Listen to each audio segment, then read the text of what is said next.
Lego minifigures come in all shapes and sizes, and thousands have been released over the years. But what is the best Lego minifigure? There are various web pages, social media posts and YouTube videos out there where people try and answer this question, but ultimately these are just one person's opinion over another's. There's no science behind them. Objectively, the factors that determine whether a minifigure is good or bad are level of detail, level of realism, uniqueness, and of course aesthetics. It has to look good and have a good design. Of course there is some subjectivity, as different people have different tastes, so some people prefer certain characters over another, some people like classic looking minifigures over the newer ones, but my aim was to get the most objective answer possible. One approach to find the best minifigure is to get people to rate minifigures on a scale from 1 to 10 and then just average out all the ratings and see who comes out on top. However, there are many limitations to this method, such as the differences in meanings that people attach to the numbers on the scale, and the limited points of differentiation on a 10-point scale. This approach also requires thousands of minifigures to be individually rated, and most people will only rate the minifigures they feel strongly about, meaning only a small percentage of the total number of minifigures will get ratings. A far better approach is to get people to pick their favourite between two minifigures and just repeat this process over and over.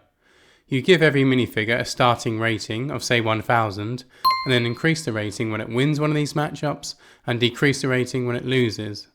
Instead of increasing or decreasing a minifigure's rating by a set amount each time, you can also make this dynamic based on the minifigure it's matched up against. For example, if a minifigure wins against another minifigure that has a very similar rating, the amount of points that it gains will be more than if it wins against a minifigure rated much lower than it, because the expectation that it wins is going to be higher. This means that the number of matchups a minifigure wins isn't the only deciding factor. What's equally important is the other minifigures that it's beaten. To do this, we can use an ELO algorithm. This is used in chess and video games to rank players, and it was also shown in the Social Network movie as Mark Zuckerberg created Face Mash. You think this is such a good idea? I need the algorithm. All right. I need the algorithm. So with the method in place, I built a website and waited for people to vote. To date, over 555,000 votes have been submitted, which is enough to start getting some good, reliable results. Now I should say, before I dive into these results, that the site is still up and running, so new votes are being submitted all the time. If you want to have your say on which minifigure is the best, you can head to the link in the video description below.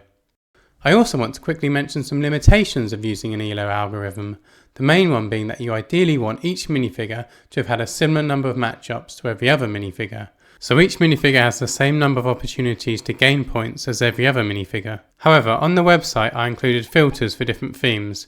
I did this so that people could vote on the minifigures they're most interested in. This meant that minifigures from certain themes had more matchups on average than others. Over time, this won't matter as much, as after a certain number of matchups, a minifigure's rating starts to level out. So with that out of the way, let's get to the results. At number 10 is the Mouth of Sauron minifigure from 2013, who was released in the Lord of the Rings Black Gate set. This minifigure has had 463 matchups, the most of any minifigure, and has won nearly 83% of them. It has a rating of 1,374 points. In 9th place is the Tournament Knight, who was included in the 20th collectible minifigure series. This minifigure has won just under 80% of its 308 matchups and has a rating of 1,375. 2 points ahead in 8th place is another castle-themed CMF, and it's the Classic King. This was included in the 13th collectible minifigure series, which was also one of the most popular. It has won nearly 88% of its 285 matchups and has a rating of 1,377. In 7th is the Witch King of Angmar, who has a rating of 1,381, 4 more than the Classic King. This minifigure shows the character in his spectral form, which is how he briefly appears in the first Hobbit movie. At number 6 we have Blackbeard, who appeared in 2 Pirates of the Caribbean sets. This minifigure has a really unique moulded beard piece and a really cool colour scheme. Pirates is also a popular LEGO theme, which undoubtedly has helped place this minifigure so high up the list.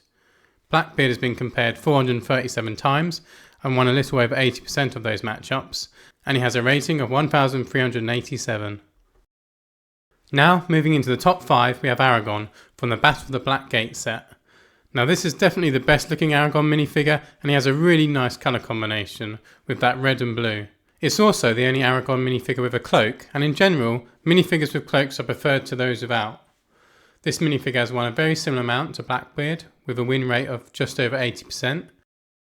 At number 4 is another Lord of the Rings minifigure, the King of the Dead. I have to say this is one of my favourite minifigures, as it has such a unique green colour, and in addition, it glows in the dark, which is always a big plus. He has a rating of 1,427 and has a win percentage of just under 82%. In third is Davy Jones, who's the highest rated Pirates of the Caribbean minifigure. Like many minifigures in the top 10, this one is really distinctive and has some great moulded pieces. He has a rating of 1,439 and has won over 86% of his matchups. In second, we have the updated Mouth of Sauron minifigure, released in 2024. It included a new helmet mould and different face and body printing to the one released in 2013, who appears at 10th on this list. And this is just a really cool looking minifigure of such a terrifying character. And given it's Lord of the Rings, it's not surprising to see it near the top spot. This minifigure has won over 88% of its matchups and has a rating of 1,448. Now before I reveal the best minifigure, I just want to highlight some other results. The best Star Wars minifigure was Padme Amidala. The best superheroes minifigure was Poison Ivy. The best Harry Potter minifigure was Albus Dumbledore from the Chamber of Secrets. The best Disney minifigure was Jack Skellington, that's the original version, not the new long-legged version. The best Ideas minifigure was Captain Redbeard from the Pirates of Barracuda Bay set. Surprisingly, the best Castle minifigure was the Troll King. And the best Space minifigure was the Alien Commander from the Alien Conquest sub-theme. And now for the best minifigure ever made, as voted for by the LEGO community, which is Sauron. You might have guessed this from the rest of the top 10, and no matter how you feel about Lord of the Rings, this is a really impressive minifigure with incredible detail and such a cool character. I think this would be near the top of my own personal top 10 list. Now I know many people aren't going to agree with this top 10, but as I said, the Brickelo website is still up and running, so you can vote on your favourite minifigures and have your say in shaping the top 10. If you head over to the Brickelo website, you can also view the top 100 and see how each minifigure's rating has changed over time. So that's all for this video, thanks very much for watching and see you in the next one.